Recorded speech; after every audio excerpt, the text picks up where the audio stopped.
할렐루야. 한 주간 평안하셨죠? 우리 함께 마음을 모아서 5월 29일 수요일 저녁 예배를 성부, 성자, 성령의 이름으로 드립니다. 함께 사도신경으로 신앙 고백합니다. 나는 전능하신 아버지 하나님, 천지의 창조주를 믿습니다. 나는 그의 유일하신 아들, 우리 주 예수 그리스도를 믿습니다. 그는 성령으로 잉태되어 동정녀 마리에게서 나시고 본디오 빌라도에게 고난을 받아 십자가에 못 박혀 죽으시고 장사된 지 사흘 만에 죽은 자 가운데서 다시 살아나셨으며 하늘에 오르시어 전능하신 아버지 하나님 우편에 앉아 계시다가 거기로부터 살아있는 자와 죽은 자를 심판하러 오십니다. 나는 성령을 믿으며 거룩한 공교회와 성도의 교제와 죄를 용서받는 것과 몸의 부활과 영생을 믿습니다. 아멘. 우리 함께 찬송가 293장 하시겠습니다. 293장. 예전 찬송가는 414장이고요. 293장 주의 사랑 비출 때 우리 함께 찬양합니다.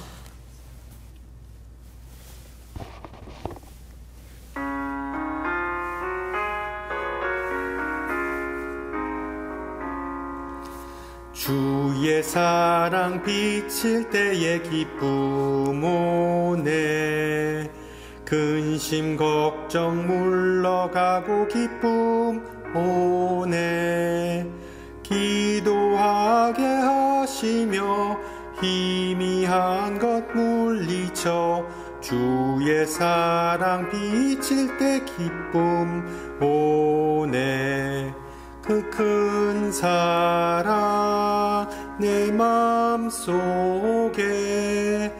충만하게 비칠 때에 찬송하네 그 큰 사랑 내 맘속에 화평함과 기쁨 주네 그 큰 사랑 주의 사랑 비칠 때에 이 세상은 아름답고 활기차게 다 변하네 화평 중에 내 영혼 영광스런 새 생명 다시 찾게 되었네 그 큰 사랑 그 큰 사랑 내 맘속에 충만하게 비칠 때에 찬송하네 그 큰 사랑 내 맘속에 화평함과 기쁨 주네 그 큰 사랑 주의 사랑 비칠 때에 이 세상은 어둠 슬픔 중한 짐이 다 사라져 우리들의 가는 길 밝히 비춰주시며 복을 받게 하시네 그 큰 사랑 그 큰 사랑 내 맘속에 충만하게 비칠 때에 찬송하네 그 큰 사랑 내 맘속에 화평함과 기쁨 주네 그 큰 사랑 주의 사랑 비칠 때에 그 광채가 찬란하게 우리 둘러 비치겠네 세상 모두 이기고 천국 생활할 때도 주의 사랑 비치네 그 큰 사랑 그 큰 사랑 내 맘속에 충만하게 비칠 때에 찬송하네 그 큰 사랑 내 맘속에 화평함과 기쁨 주네 그 큰 사랑 아멘. 하나님께서 오늘 저녁 우리에게 주신 말씀 마태복음 17장 1절에서 9절입니다. 마태복음 17장 1절에서 9절, 제가 가진 성경으로 신약 27페이지고요.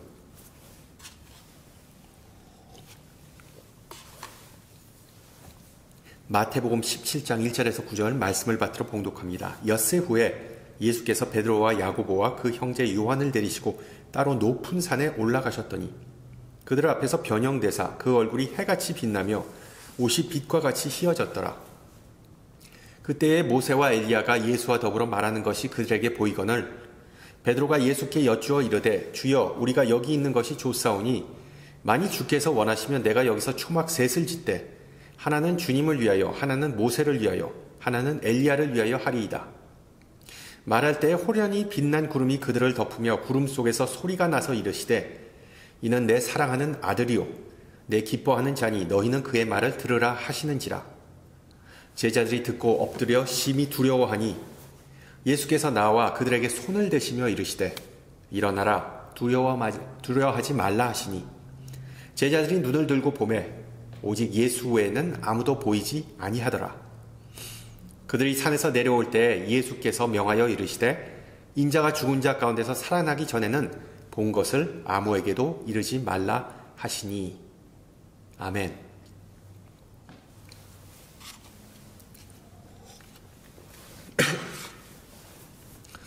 지난주는 성령께서 강림하신 사건을 기념하는 오순절 주일이었습니다. 페나코스트. 그리고 이번 주는 성령과 더불어 성부, 성자를 기념하는 성삼위일체 주일입니다. 홀리 트리니티. 그래서 지난 몇 주 동안 우리는 하나님의 능력이라는 주제를 가지고 성부 하나님의 능력 그리고 성령 하나님의 능력을 차례대로 살펴보았습니다. 그리고 오늘은 마지막으로 우리 예수님, 성자 예수님의 아들 예수님의 능력이라는 주제를 가지고 함께 은혜를 나누고자 합니다. 우리가 미국에 와서 이민 생활을 하면서 불편한 점이 많이 있지만 대표적으로 언어 장벽이 있습니다. 영어. 이 영어가 모국어가 아닌 이상 영어 때문에 무슨 불편함, 곤란함, 심지어 수모를 당하는 경우가 종종 있습니다. 하나의 언어를 배운다는 것은 전혀 쉽지 않은 일이죠. 그 언어의 어려움 중에 하나가 동음이어가 아닌가 싶습니다. 이 동음이어는 영어뿐만 아니라 모든 언어에 다 존재하는데 발음은 같지만 철자나 의미가 다른 단어들을 가리킵니다. 예를 들어 과일 배, 먹는 배와 사람 신체 부위인 배, 또는 강물을 건너기 위한 다리와 사람 신체 부위인 다리 등등, 이게 다 동음이어입니다. 뭔지 아시겠죠? 영어에서도 그런 단어들이 꽤 많습니다. 알다시피 보다를 의미하는 동사 see, 그리고 바다, 푸른 바다를 의미하는 명사 sea가 있습니다. 똑같은 발음이지만 의미는 다릅니다. 그리고 성경에도 이 동음이의어를 종종 발견할 수 있습니다. 구약의 말라기 선지자는 도래할 메시아에 대해, 즉 예수님에 대해 영어로 Son of Righteousness, 즉 공의로운 태양이라는 은유를 사용하였습니다. 그런데 어떤 성경은 Son of Vindication, 즉 복수의 아들이라고 번역합니다. 이게 동음이어죠. 알다시피 영어에서 Sun, S-U-N, 태양과 Son, S-O-N, 아들, 철자는 다르지만 똑같이 발음합니다. 어떻게 번역했든 저는 큰 문제가 없다고 봅니다. 알다시피 예수님은 자신에게 인자, 즉 사람의 아들, Son of Man이라는 호칭을 사용하셨습니다. 또한 예수님은 마지막 날에 모든 억울한 사람을 심판하고 또한 보복해 주실 분으로 성경에 소개되기 때문에 예수님을 복수의 아들, Son of Vindication이라고 묘사하는 것도 나름대로 타당합니다. 그렇습니다. 예수님은 우리가 늘 사랑하고 관심을 가져야 할 하나님의 아들, The Son of God입니다.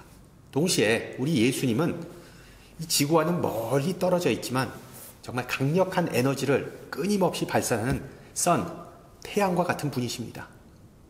24시간 365일 쉬지 않고 빛을 발하면서 지구상의 모든 생명을 가능케 하는 태양과 같이 정말 밝고 아름다운 분이십니다. 오늘 찬송 가사에 나온 것처럼 빛이 없으면 인간의 눈은 색깔을 구별할 수 없습니다. 빛이 비쳐야만 우리는 세상의 아름다움을 알아볼 수 있죠.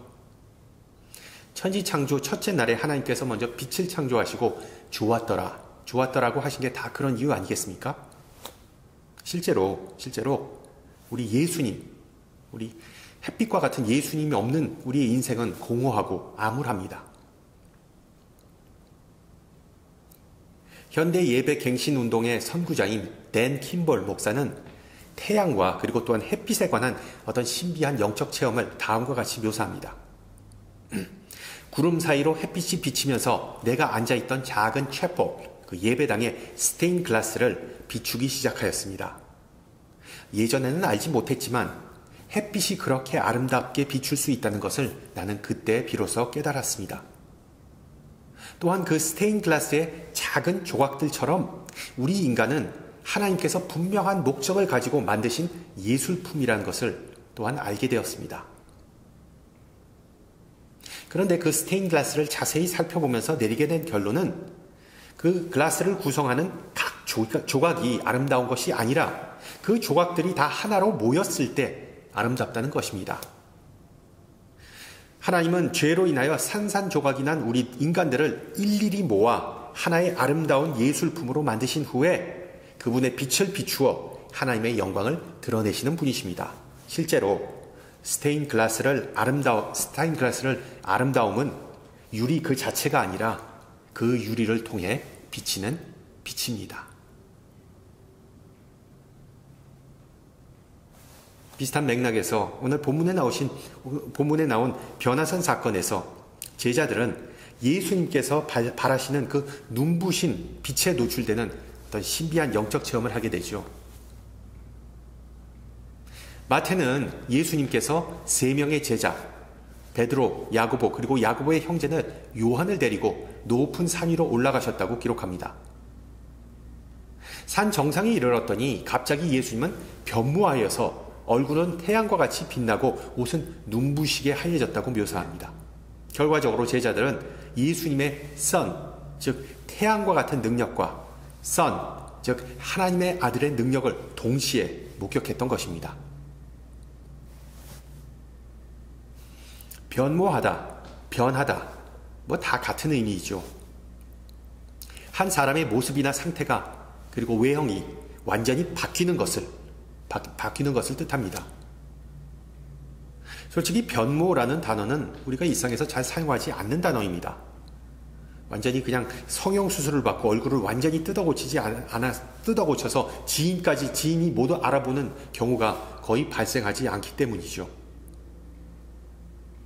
어찌됐든 예수님은 평범한 갈릴리 시골 사람에서 갑자기 신적인 존재로 모습이 뒤바뀌게 됩니다. 그리고 이런 예수님의 비범한 모습을 목격한 제자들은 이런 생각이 들었습니다. 와우. 할 말이 없었던 것이죠.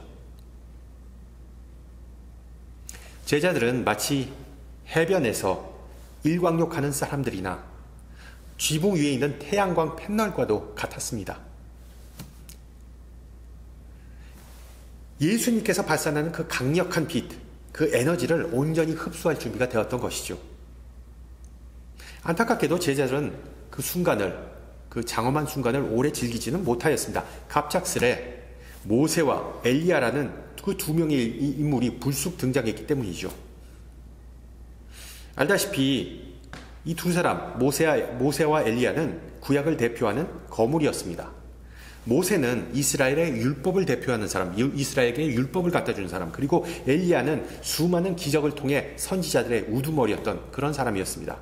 또한 모세와 엘리야는 죽지 않고 곧바로 하늘나라로 직행했던 정말 성경에 몇 안 되는 극소수의 인물이었습니다. 따라서 예수님께서 그런 인물들과 함께 대화하신다는 것은 예수님은 그들과 동급이고 예수님의 사역은 이스라엘을 구원하기 위한 하나님의 거대한 원대한 계획 중의 일부라는 점을 암시하였던 것이죠. 이러한 정황을 깨달은 제자들은 다시 한번 믿지 못하겠다는 반응이었습니다. 와, 우리 스승이 이토록 대단한 분이셨구나. 넋이 나갔던 베드로는 그래도 수제자라고 가장 먼저 정신을 차리고 예수님에게 속삭입니다. 주님, 우리가 여기 있는 것이 좋사오니 만일 주님께서 원하시면 내가 여기서 초막 셋을 짓되 하나는 주님을 위하여, 하나는 모세를 위하여, 하나는 엘리야를 위하여 하리이다. 베드로의 이와 같은 제안에 대해 어불성설이라고 생각할 수 있겠죠. 예수님을 통해 드러난 하나님의 영광을 인간이 지은 초막에 가두어 놓는다는 것, 말이 안 되는 것입니다. 다른 한편으로 베드로의 제안이 꼭 나쁘지만은 않다고 볼 수 있겠죠. 오늘 본문에서 이 초막이라는 단어는 언약궤를 모셔놓았던 그 성막, 타베르나클과 같은 단어이기 때문입니다. 즉 베드로는 그 변화산 꼭대기에 허접한 텐트 3개를 치겠다는 것이 아니라 눈부신 하나님의 영광을 보존하기 위해 3개의 성막을 만들겠다는 그런 의미입니다. 어떠한 면에서 적절하고 상당히 성경적인 제안이라고 볼 수 있죠. 안타깝게도 베드로가 이 작업에 착수하기도 전에 눈부신 구름이 산꼭대기를 에워싸면서 장엄한 목소리가 구름 사이로 들렸습니다. 이는 내 사랑하는 아들이요 내 기뻐하는 자니 너희는 그의 말을 들으라. 지금까지 초자연적인 현상이 줄줄이 이어졌지만, 그런 현상을 줄줄이 목격하였지만 이번 것은 정말 강력한 한방이었습니다. 왜? 하나님 그 자신이 현현하셨던 것이기 때문이죠. 거룩하신 하나님의 임재 앞에서 제자들은 엄청난 두려움을 느끼면서 땅바닥에 엎드려 눈을 감아버렸습니다. 하나님의 얼굴을 보고 살아남은 이가 없듯이 그렇게 해야만 죽지 않는다는 것을 알았기 때문이죠.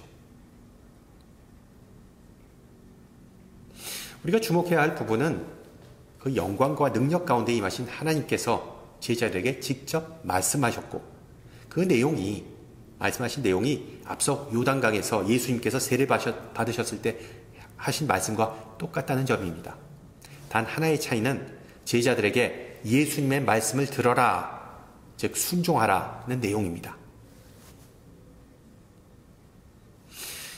이런 하나님의 음성을 들은 제자들은 이제 예수님의 신분에 대해 일말의 의구심이 다 사라졌습니다. 예수님은 말라기 선지자의 예언처럼 공의로운 태양이자 살아계신 하나님의 아들이었던 것을 드디어 확신하게 된 것입니다.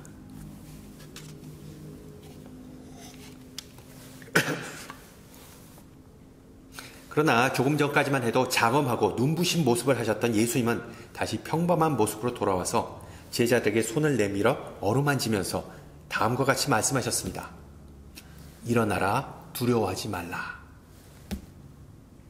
그 내용이 바로 구름 속의 목소리, 하나님의 음성이 말씀하셨던 내용과 똑같은 것이죠. 일어나라, 두려워하지 말라.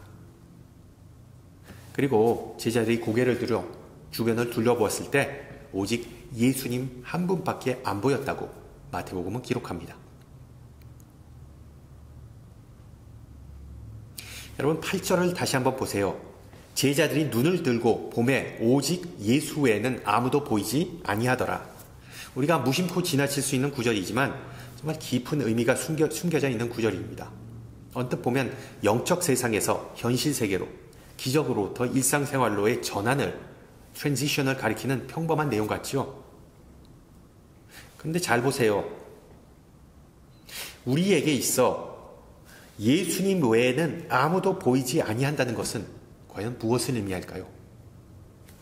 좋은 일일까요? 나쁜 일일까요?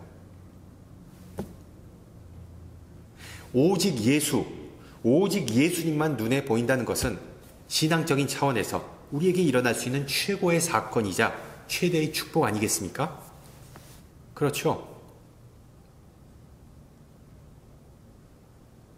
따라서 저는 오늘 말씀을 놓고 묵상하면서 이 변화산 사건의 참된 의미는 그 어떤 기적적인 그 비전, 예수님의 찬란한 모습, 그리고 또한 엘리야 모세를 대동해서 나타나신 모습, 그리고 또한 그 구름 속의 목소리, 그런 대단한 비전이라기보단 일상으로 돌아온 제자들의 눈에 여전히 그리고 오직 예수님만 보였다는 것입니다.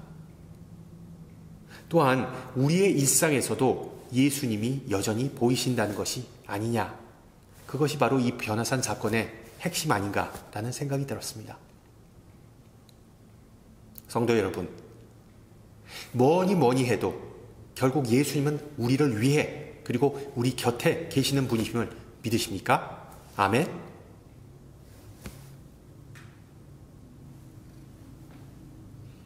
오늘 살펴본 이 변화산 기적 사건을 통해 우리는 어떤 교훈을 얻을 수 있고 더 나아가 우리의 신앙생활에 어떻게 적용할 수 있을까요? 우리가 비록 찬양과 기도를 통해 예수님이 얼마나 위대하고 아름다운지 우리가 많이 고백하지만 정작 예수님께서 우리 삶 속에서, 우리 일상 속에서 차지하는 비중, 우리의 삶에 미치는 영향력을 다소 과소평가하는 경향이 있지 않은가 한번 생각해 보시기 바랍니다. 마치 고대 시대의 사람들이 태양이 지구보다 130만 배나 크다는 사실을 모른 채 오히려 지구가 태양보다 훨씬 더 크다고 믿었던 그런 우를 우리도 지금 범하고 있지 않는가요? 바꾸어 말하면 예수님을 바라보는 우리의 시선은 신앙생활을 할수록 점점 줄어드는 경향이 있다는 의미입니다. 우리는 제자들처럼 예수님을 우리의 이성과 사고라는 그 울타리 속에 가두어 놓고 생각하는 경우가 수도 없이 많습니다.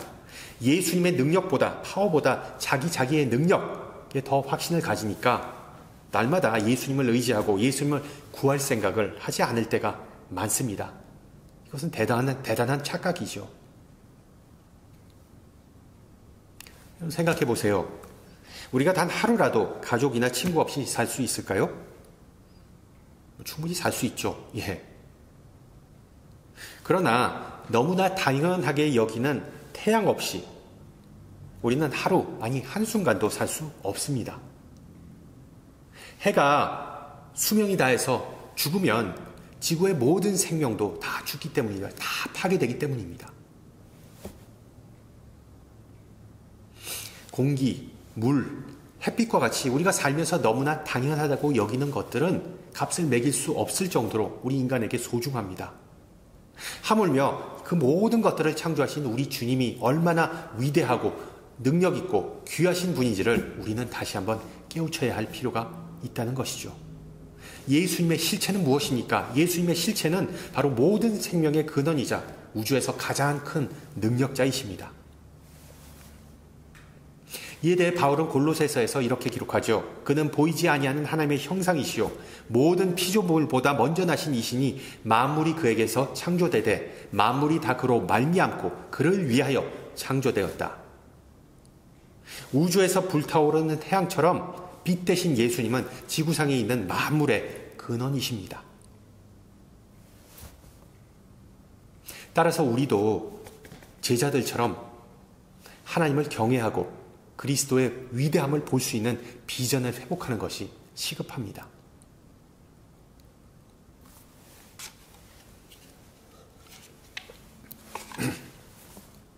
그런데 어떤 분은 이렇게 생각하실 거예요. 왜 나는 예수님이 때로는 보였다가 안 보였다 할까? 예수님의 임재를 느꼈다 아니면 느끼지 못할 때가 있을까?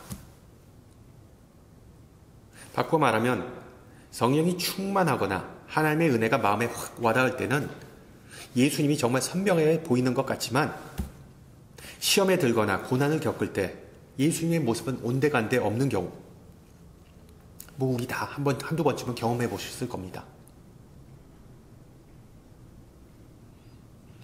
제가 이 부분에 대해 예전에 자주 설명했지만 혹시 기억이 가물가물하신 분을 위해 다시 한번 말씀드립니다. 우리 신앙인들이 그리스도를 선명하게 보거나 예수님의 능력을 경험하고자 할 때 가장 첫째로 해야 할 일은 바로 이 십자가를 바라보는 것입니다. 십자가에 대한 이해 없이 우리는 하나님의 진정한 능력을 절대로 깨닫지 못하기 때문이죠. 여러분, 구절을 보세요. 제자들이 이제 산에서 내려올 때 예수님은 그들에게 신신당부하십니다. 인자가 죽은 자 가운데서 살아나기 전에는 본 것을 아무에게도 이르지 말라. 이게 무슨 의미입니까? 이게 무슨 의미일까요? 기독교의 참된 진리는 오직 예수님의 십자가 죽음과 부활이라는 그 사건, 그 렌즈를 통해서만 알게 되고 보이게 된다는 뜻입니다. 실제로 오늘 본문에 나온 이 변화산 사건은 단지 하나님의 아들이신 예수님의 그 영광스러운 그 호황찬란한 모습만을 드러내는 사건만이 아닙니다. 예수님은 마치 저 태양계에서 움직이지 않는 태양처럼 멀리 떨어져 계시고 묵묵히 그리고 우직하게 빛을 발하면서 세상의 모든 유혹과 고난과 시련과 죄를 초월한 존재가 아니라고 성령은 말해줍니다. 변화산 사건의 핵심은 바로 우리 예수님은 죽어가는 별, 꺼져가는 별과 같은 분이라는 것입니다. 회광반조라는 말 아시죠? 회광반조. 해가 사라지기 전에 반짝 빛나는 것처럼 사람이 죽음 직전에 잠깐 기운을 차리는 것을 의미합니다. 어떻게 보면 오늘 이야기에 나온 예수님은 바로 그런 상태였습니다. 그런 모습이셨습니다. 예수님은 그런 어떤 상태였을까요? 온갖 종류의 조롱과 핍박, 수모와 고통, 그리고 십자가 위에서의 끔찍한 죽음을 바로 코앞에 두고 계셨습니다. 그런 예수님의 얼굴에서는 지금 광채가 났지만 얼마 지나지 않아 바로 그 얼굴에 배신자 유다는 키스했다는 사실을 기억하세요.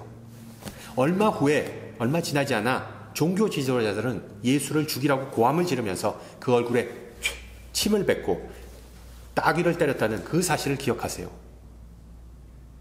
우리는 왜 그토록 강력하고 위대하신 분이 그런 수모와 고난을 겪었는지 이해하기도 힘들고 받아들이기도 힘듭니다. 그러나 예수님은 그런 사실을 벌써 다 알고 담담히 받아들이셨습니다. 과학 시간에 배운 내용인데 이 해와 지구와 같은 그런 천체는 건전지, 배터리 같이 자기장을 가지고 있으면서 양극, 플러스, 그리고 음극, 마이너스, 그 양극이 존재합니다. 양극과 음극이 존재하죠. 비슷한 맥락에서 예수님의 생애와 사역도 이 플러스와 마이너스라는 이 상극적인 요소를 내포하고 있습니다. 무슨 말인가 하면 예수님은 우리 신앙인들의 힘의 원천이다 하나님의 능력에 우리를 연결해 주시는 빛과 같은 정말 플러스적인 양극과 같은 그런 사역을 하시는 분이십니다. 동시에 예수님은 십자가라는 정말 비참한 순환과 죽음이라는 정말 암울하고 마이너스적인 음극과 같은 사역을 감당하셔야 했던 분이십니다. 정말 이 상반되고 양면적인 특징이 예수님이라는 그 한 분, 그 존재 안에 공존한다는 사실을 우리는 잘 잊곤 합니다. 우리는 항상 하나님의 그 양극, 그 플러스, 그 능력을 구하기만 하지 하나님의 그 십자가와 같은 그 암울하고 그리고 또한 그 비극적인 운명을 우리는 무시하고 그리고 또한 그것은 슬쩍 건너뛰기 마련이죠. 중요한 사실은 이 모순적이고 정말 복잡한 역학관계가 예수님이라는 분 안에서 그나마 다 해결이 된다는 것입니다. 즉 플러스, 마이너스, 기쁨과 슬픔, 빛과 어두움, 영광과 치욕이라는 그 조각들은 다양한 조각들은 다 예수님 안에서 하나의 큰 그림을 형성하게 됩니다. 7절을 보세요. 예수님은 벌벌 떠는 제자들을 어루만지시면서 부드러운 음성으로 말씀하십니다. 일어나라. 그리고 두려워 말라. 보다시피 천지 만물 중에서 가장 강력한 능력이자 가장 밝은 빛을 발하는 예수님의 모든 것이 바로 하나의 터치, 즉 부드러운 손짓을 통해 제자들에게 전달되는 그런 장면입니다. 조금 전까지만 해도 제자들은 예수님의 얼굴을 통해 전능하시고 거룩하신 하나님의 모습을 엿볼 수 있었죠. 그러나 이제 예수님의 만지심을 통해 제자들은 예수님의 얼굴 속에서 오직 인자한 사람의 모습만 보게 된 것입니다. 또한 제자들은 온 세상 만물의 가장 밝은 빛이자 가장 강력한 능력은 다름 아닌 나사렛 예수임을 알게 되었습니다. 그리고 그 예수님은 산 꼭대기이든 산 골짜기이든 우리가 어디에 있든 늘 우리와 동행하신다는 사실, 특히 고난의 시간에 우리와 더 가깝게 우리와 함께 하신다는 사실을 알려주신 것입니다. 그렇습니다. 신실하심과 동행하심은 바로 예수님께서 우리에게 선사하시는 가장 귀하고 놀라운 능력입니다. 그런 예수님께서 우리 신앙인들에게 바라는 것은 무엇일까요?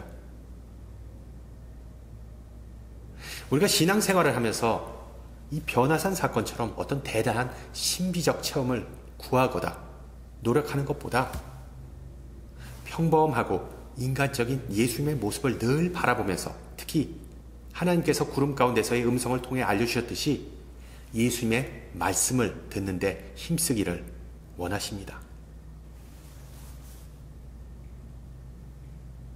실제로 예수님은 제자들에게 말씀하셨듯이 우리에게도 지금 말씀하십니다. 두려워 말라, 일어나라. 우리가 살다가 실패해서 넘어질 때, 관계가 틀어져서 의기소침할 때, 배신을 당해서 가슴이 무너질 때, 이 세상 속에서, 아니 이 우주 속에서 가장 강력한 분이 우리를 위로하고 힘주신다는 사실을 기억하고 찬양하시기 바랍니다. 할렐루야. 물론 예수님은 항상 부드럽고 기분 좋은 목소리만을 들려주시는 분은 아닙니다. 때로는 군대의 그 훈련소 조교처럼 팔딱 일어나 전진해! 라고 소리를 지르시기도 하죠. 좋게 타이르는 것과 윽박지르는 것, 여러분 어떤 게 더 좋으십니까? 여러분 가끔 호통을 듣거나 욕을 먹어서 정신 차리면 그게 다행입니다. 그게 축복입니다. 항상 기억하세요. 우리 주님은 외유내강, 강하시면서 스트롱 하시면서도 동시에 부드러운 카인드 하신 분이십니다. 부활을 통해 우리 주님은 지금 고통과 절망과 죽음이 우리 코앞에, 우리 눈앞에 도사리고 있더라도 그 너머에는 기쁨과 소망과 생명이 있다는 사실을 몸소 보여주셨습니다. 그래서 강하고 담대하라. 내가 너와 동행하고 있다. 그리고 하나님의 충만한 능력으로 너를 채워주고 있다. 라는 약속을 우리는 늘 신뢰하고 믿을 수 있는 것이죠. 그렇습니다. 예수님께서 우리와 함께 하시고 우리의 친구 되신다는 그 강력한 증거는 바울이 로마서에 기록했듯이 이 세상 속에서 그 어떤 아픔이나 슬픔이나 고통이나 죽음도 우리를 주 그리스도 예수 안에 있는 하나님의 사랑에서 끊을 수 없으리라는 그 약속입니다. 아멘. 그러므로 따뜻한 빛으로 우리를 지켜주시고 밝게 빛나는 새벽별처럼 우리를 인도하시는 그 예수님을 눈들어 바라보시기를 소망합니다. 또한 우리에게 들려주는 그 부드러운 음성에 귀를 기울이시고 일어나 담대하게 산 밑으로 내려가는, 세상 속으로 나아가는 은혜가 있기를 축원합니다. 함께 기도합니다. 거룩한 하나님 아버지, 오늘 저녁 성령을 통해 우리와 함께 하시고 말씀을 통해 지혜와 능력 주심을 감사드립니다. 우리의 신앙 여정은 길고도 고달프기도 합니다. 인생의 불확실성과 불안 때문에 주님을 못 보고 방황할 때가 많음을 고백합니다.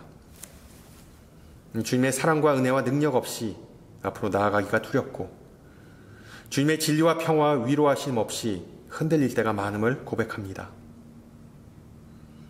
우리의 연약함과 사정을 잘 아시는 주님의 도움과 보호하심이 절실히 필요하기에 오늘 저녁 이 모든 것을 간구합니다. 주님은 전지전능하심으로 이 모든 것을 넉넉히 채워주실 분이십니다. 그러나 먼저 하나님의 의와 나라를 구하라는 말씀처럼 예수님께서 짊어지셨던 그 십자가를 먼저 바라보면서 주님의 뜻을 온전히 헤아리기를 기도합니다. 일어나 두려워 말라라고 말씀하신 주님, 우리는 여전히 심란하고 어찌할 바를 모를 때가 많습니다. 심지어 높은 곳에 안주하면서 십자가의 길을 외면한 우리의 모습을 보면서 이 시간 회개합니다. 산 꼭대기이든 산 골짜기이든 주님의 능력에는 아무런 제한이 없다는 사실을 꼭 기억하고, 역경이든 영광이든 높은 곳이든 낮은 곳이든 그 어떤 곳, 그 어느 곳도 우리를 주 그리스도 예수 안에 있는 하나님의 사랑에서 끊을 수 없음을 확신하게 하옵소서. 예수 그리스도의 참된 제자로서 우리의 일상에서 하나님의 영광을 꾸준히 드러내고 빛 대신 주님을 바라보며 그 빛을 온 세상에 비추게 하여 주시옵소서. 함께 주님 가르쳐 주신 기도합니다.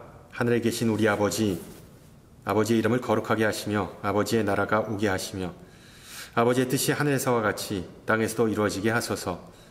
오늘 우리에게 일용할 양식을 주시고 우리가 우리에게 잘못한 사람을 용서하여 준 것 같이 우리 죄를 용서하여 주시고 우리를 시험에 빠지지 않게 하시고 악에서 구하소서. 나라와 권능과 영광이 영원히 아버지의 것입니다. 아멘. 네, 한 주간 평안하시고요. 저는 다음 주 이 시간에 뵙겠습니다. 샬롬.